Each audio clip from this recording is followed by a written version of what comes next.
everybody, it's Angel from Halo Inspirations. We give you inspirations to help you spread beauty and joy through your quilting journey. Happy hump day. Whoop whoop. Happy Wednesday to each of you. Yes, so we are doing borders. I've talked about this for a couple of weeks. Borders are fun. I think they're kind of fun. They add so much more to the quilt, right? I'm not a border girl. I tend to do quilts that I just don't do borders. I don't like the long seams, but sometimes you just need to put a border on there. So that's what we're doing today. We're going to talk about borders. So a lot of times people struggle with borders because they get a little wave. Okay, they're not laying flat. They got a wave. Do you get a wave? I mean, some people call those friendly borders because you wave at people when you're being friendly. And I've heard a new term. Somebody called it leaf of lettuce or lettuce leaves. I think that was Krista Moser. Cracked me up. Haven't heard that ever. That is a good one. So you want to know how in the world, what's happening? How do I get these things to lay flat? Well, there's a zillion methods to borders, just like everybody else and everything else in quilting. There are a lot of different methods. I'm going to share with you mine because this way, as you can see, my borders are flat and they're laying straight. Okay, they're pretty. And it's not complicated. I don't even use a measuring tape. Shh. Okay? I let the fabric tell the story. Now, the first border that is on this particular quilt is this skinny one. Some people call it the skinny border. Some people call it a stop border. So why do we call that a stop border? Well, one reason is it gives your play. A lot of times the center of the quilt's kind of busy, whether it's a panel, whether it's, various different blocks and pieces and colors and pizzazz. And so that skinny border or the stop border gives your eyes somewhere to rest, to stop. Okay. I call it the stop border. Yes, it does do that. It does. It does give your eyes a place to rest. But it also, for me, it's like, hold on, stop here. We got to get this center squared. Okay. So it allows you to square quilt because a lot of times when you're putting different blocks together, different pieces together, when you start to measure the top, the middle, and the bottom, you might find a 1/4 inch difference, an 1/8 of an inch different, a 1/2 an inch different in between each area. Okay. So the stop border can give you a place and a time to get that quilt square. And being square will help also the borders to not wave as long as you're doing it appropriately. Okay. So that's a stop border. The second border is I just added it to frame out the quilt and give it a little more oomph, okay? A little more pleasure. And to make it bigger. Plain and simple. I don't know if I said that, but I'm saying it now. So, this is a wall hanging. Super fun, super fast. I did foundation paper piece all the log cabins using It's So Emma 6.5 inch. And then I added the sashing in between. The strips with the cornerstone in the exact middle. Made it pretty, I think. Now we are going to conquer the borders so that they're nice, flat, and the quilt is squared. First one on board is that skinny stop border. So let me show you how I did this. I'll see you in just a sec. Here we are with my quilt top. Now we're making this into a wall hanging. Super love this. But I want to add some borders to make it a little bigger. So normally people, I am so sorry, that was loud, will measure the top. Now you'll see maybe that I'm just shy of 13.5.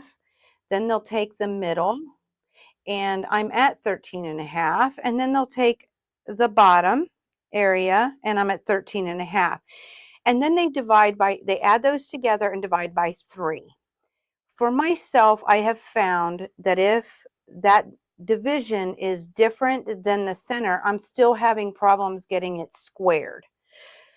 So because I'm using the center, I use my fabric to tell the story of where it needs to be. Now this is a smaller quilt top, and I'm first going to do these 2 sides. Normally you would want to figure out if you want the verticals or the horizontals to go first, depending on your own preference. I personally don't have to with this because no matter which way you spin it, it's the same. Okay. So it is smaller than the width of fabric, and it's 2 times smaller. And if I did this twice, it'd still be smaller than width of fabric. So I very simply have cut the selvage off and I pin them together at that edge so that they will be nice and pretty and snug as a rug together. And I can line those up right on the edge of the middle of my quilt top. Okay. Then I'm just going to make sure they're staying nice and straight. Okay. I'm going to lay those so they just go off. All right. And then I'm going to just make sure that it's nice and flat and straight.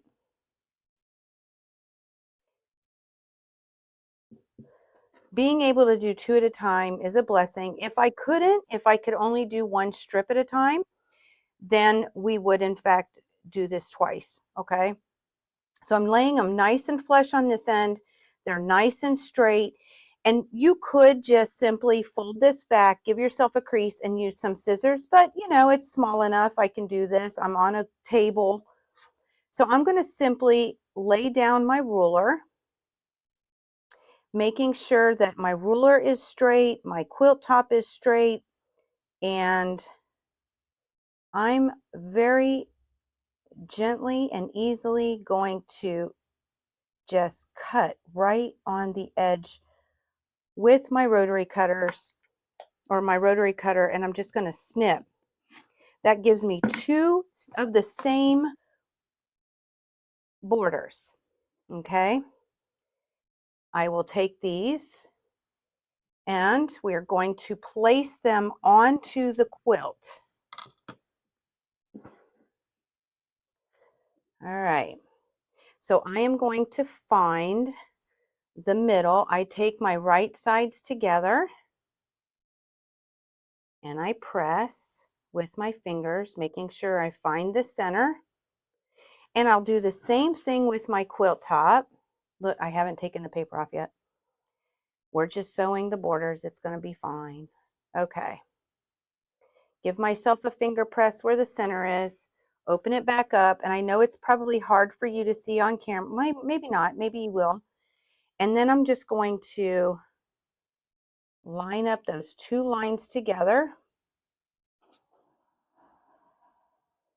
I'm going to take a pin. Now notice I'm doing the center first. Okay. Then I'm going to take my 1 corner. And if it was larger, I would do the exact same thing. Pin it there. If your quilt top is longer or the border is longer, you make it work. And then I just give myself a little piano keys here. Whoop, ease everything in. And then I'm just going to simply pin the middle of approximately, it doesn't have to be perfect, in between the 2, in the middle of here.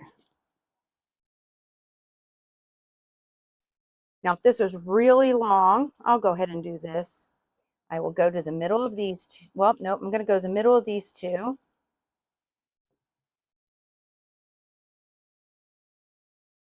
In the middle of these 2.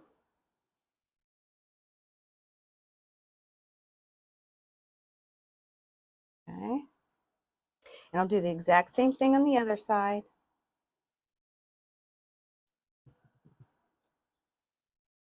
When I'm doing this, I'm just trying to let the fabric lay the way it wants to give the easing much better. Now, if the border was bigger, whatever's bigger or longer, I would put on the bottom, okay? I'd stitch from the bottom. So if the border is bigger, we put this on the bottom as we stitch. If the quilt top is bigger, then I put the quilt top on the bottom, okay? And then I'm just going to stitch my 1/4 inch seam. I will do the exact same thing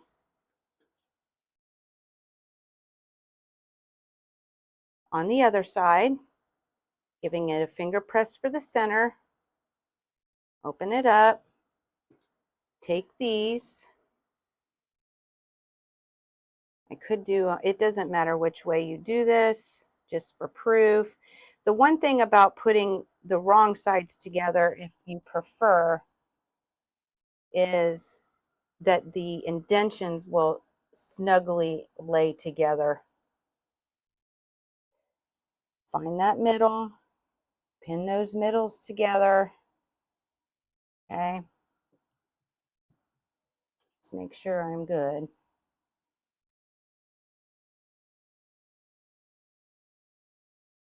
Okay. Using a thin pin is also helpful. I feel like it's off just a smidge. I'm going to look one more time after I do this.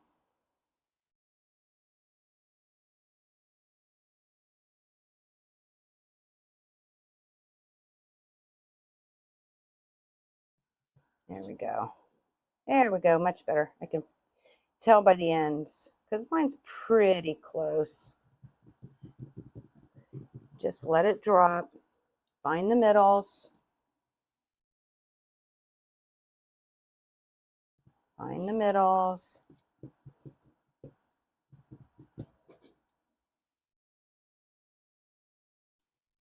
Find the middles. Find the middle. Once you've got your ends and middles, it's just a matter of finding the rest of the middles and just getting that nice and pretty. That way you don't have the shifting with these odd things. Now, again, if the border was bigger, I'd put it on the bottom when I stitch. If the topper was bigger, I'd put it on the bottom. What's that doing is any easing, any extra fabric that may need to be eased into the quilt, the feed dogs will help you do that. So I'm going to get these stitched and we'll go to the other sides. I'll see you in just a sec. As you can see, I do have my 2 sides on ready to go. And I will tell you that I pressed going away from the quilt. That's a quilter's preference, of course, but the reason I do that is so that we can spread the fabric to go somewhere, okay? And I feel like it allows it to lay flatter. Okay, now, I did it again. I'm so sorry. You saw that I was a little bit off before. So now I'm at 15 and a half. I'm at 15 and a half. And I'm at 15 and a half. Okay. Got this one flipped up a little. So now I'm square going across 2 sides. Whoop, there we go. Yep, 15 and a half. Okay. So now what we're going to do is the other 2 sides. So I want to go down the middle of this fabric. Now 15 and 15 and a half is 30. 30 is less than width of fabric, which is anywhere from 40 to 42 inches, right? So I've done 1 strip again. I cut off the selvage. I pin them nice and pretty at the top. I'm going to lay it on down. Get it straight. Get them straight. It's important to be straight, okay? And the reason is if you cut it where it's at an angle, then it may not be the right size. So it is very, very important to keep this straight. Once you like where it's at, you want to grab your ruler. I'm going to lay it down nice and everything's nice and straight, nice and straight. Okay. And I don't feel like I'm straight. And remember, that when you do this, you want to make sure you're just smoothing it out a little bit. Don't pull, don't let it be bunched. Fabric lays very nicely on fabric, right? Just get them straight. Once you're comfortable with where you're at, you're going to go ahead and cut along the edge. And now you have 2 more borders that will stretch across, and you'll do the exact same thing with your pinning. Find the middles of your border by folding it in half. Give it a finger press. Don't have to get crazy with it. Find the middle of your quilt and pin.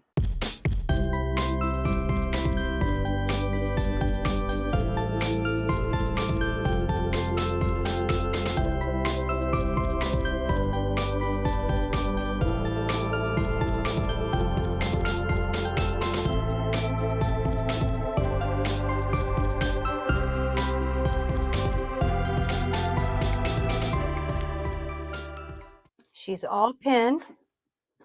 So we're just going to sew our 1/4 inch seam again, edge to edge on both sides, press going out, and we'll come back for the next round. See you in just a sec. Our stop border is finito, finished, right? Yep. Okay, got threads. I try not to pick too much. We don't manipulate it too much. Okay, so I have made these 2, I just added on last, okay? These are the short ones. So I'm actually going to want to do the short ones first to keep it consistent in visual layout. So again, this time I've got my wider border.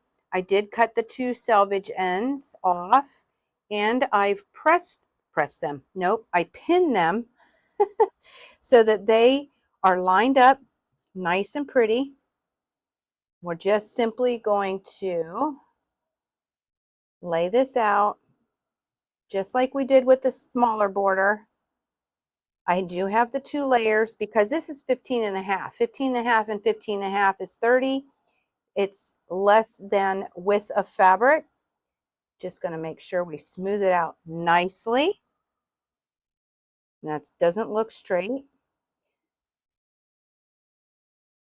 I'll know for sure when I go and cut this. Let me grab the ruler. Okay.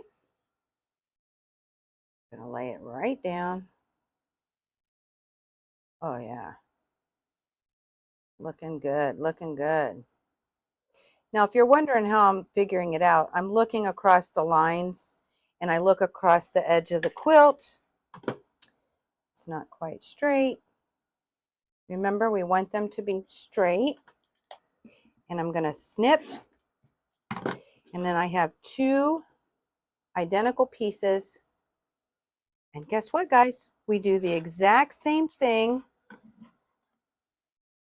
that we did on the first ones.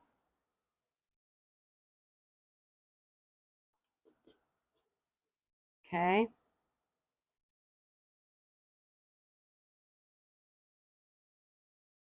Nice finger press. Finding that center.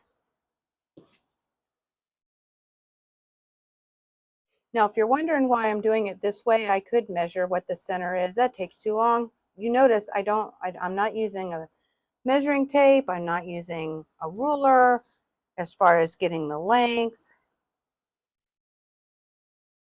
I'm very simply using my fabric to tell me the story.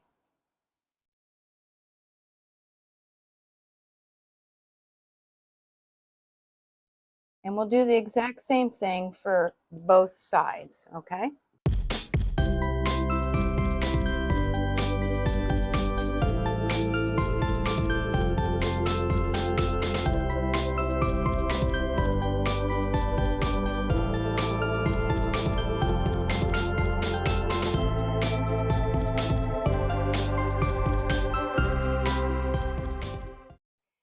She's getting bigger, so I've got them all pinned.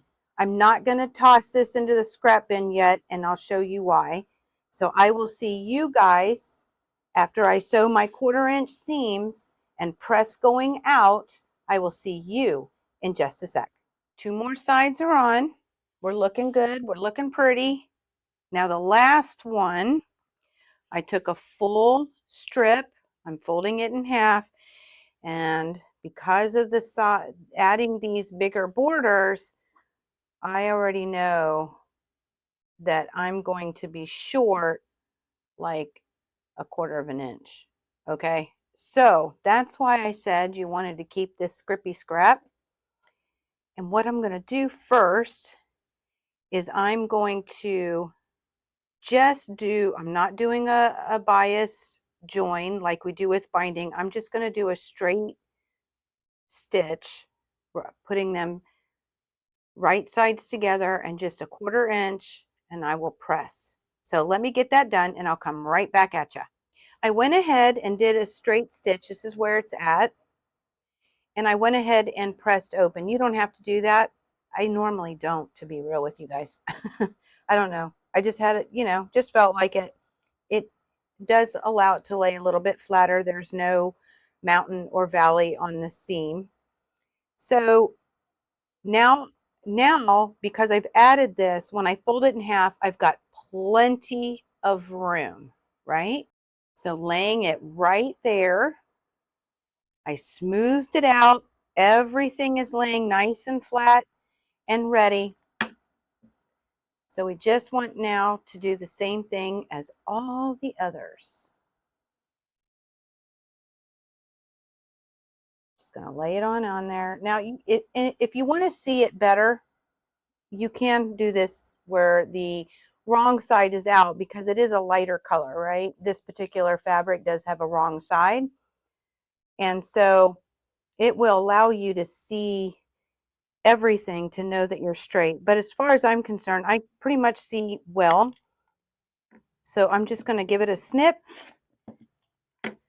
Again, I will have this left over. This is going in my scrippy scraps. All right. And now it's the same process to get them on.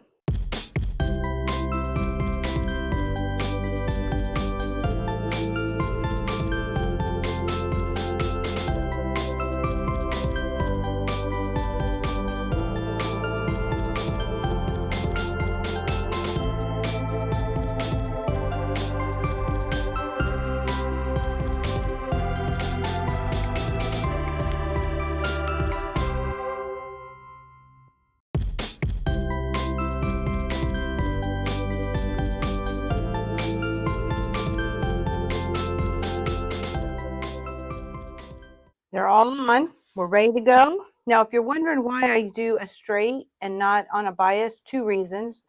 As the borders get bigger, that's a lot of waste of fabric. It does look very nice when you do your bias angles or 45-degree angles with your binding. It probably would look good here too, but if I don't have that right, I might make my borders unsquare. So make it easy, collar done, be ready. Now I did add more pins. I could add a couple more if I felt like it, but I'm good. Now if you notice, this is like at the end.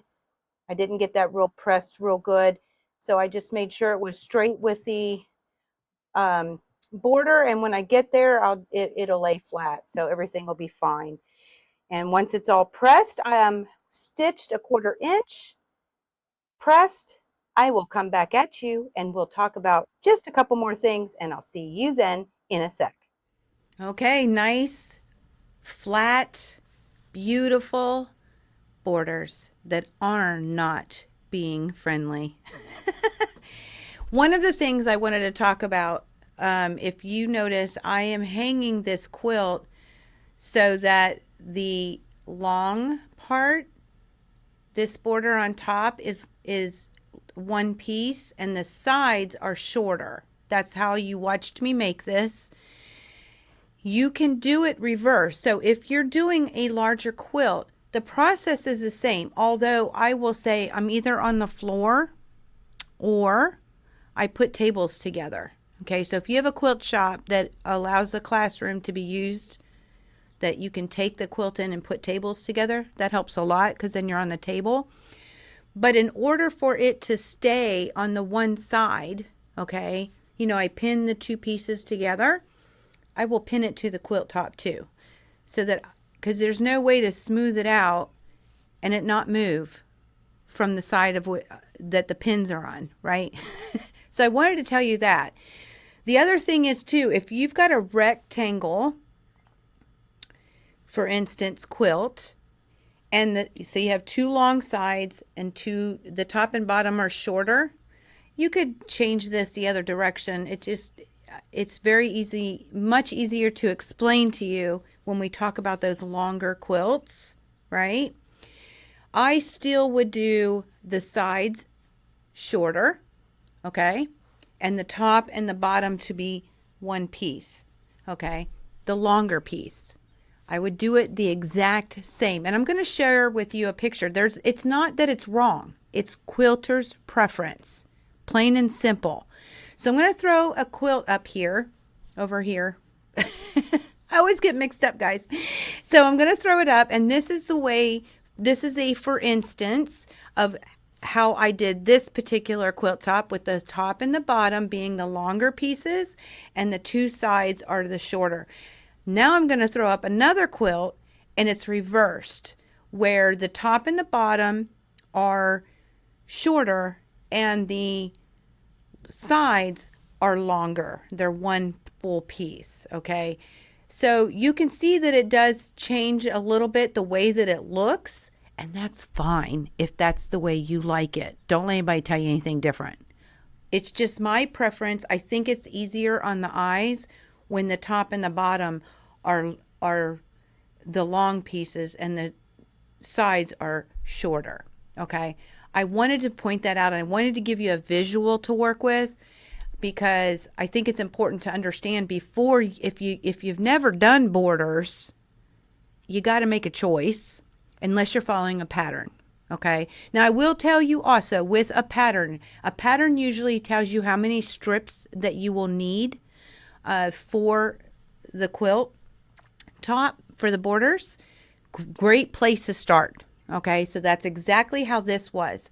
The pattern told me I needed 2 pieces for the stop border with the fabric and for both directions. So it told me 2 with the fabric for the border. Okay, 2 strips with the fabric. It also told me I needed 2 strips with the fabric for the larger border. So that's why I started with 2. But I don't use measurements and I don't cut them down. I want the quilt, the fabric and the quilt, to tell the story of what the borders need to be. And I just wanted to share that because I think it's important, okay?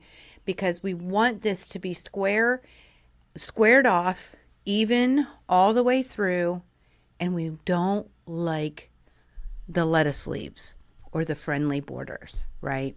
So I hope this was helpful. I will be on today at 3 p.m. Eastern Time. Why? Because we're in Virginia for our live Q&A, live quilting and answers. Get it? Live Q&A, live quilt and answers. Yeah. We'll be here today, 3 p.m. just for you. I got a couple new things to share with you. Yay. And will anybody have any questions or comments? Maybe you want to share how you do your borders. And it works, right?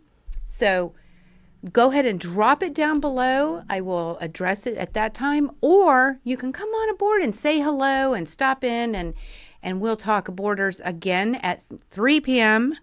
today.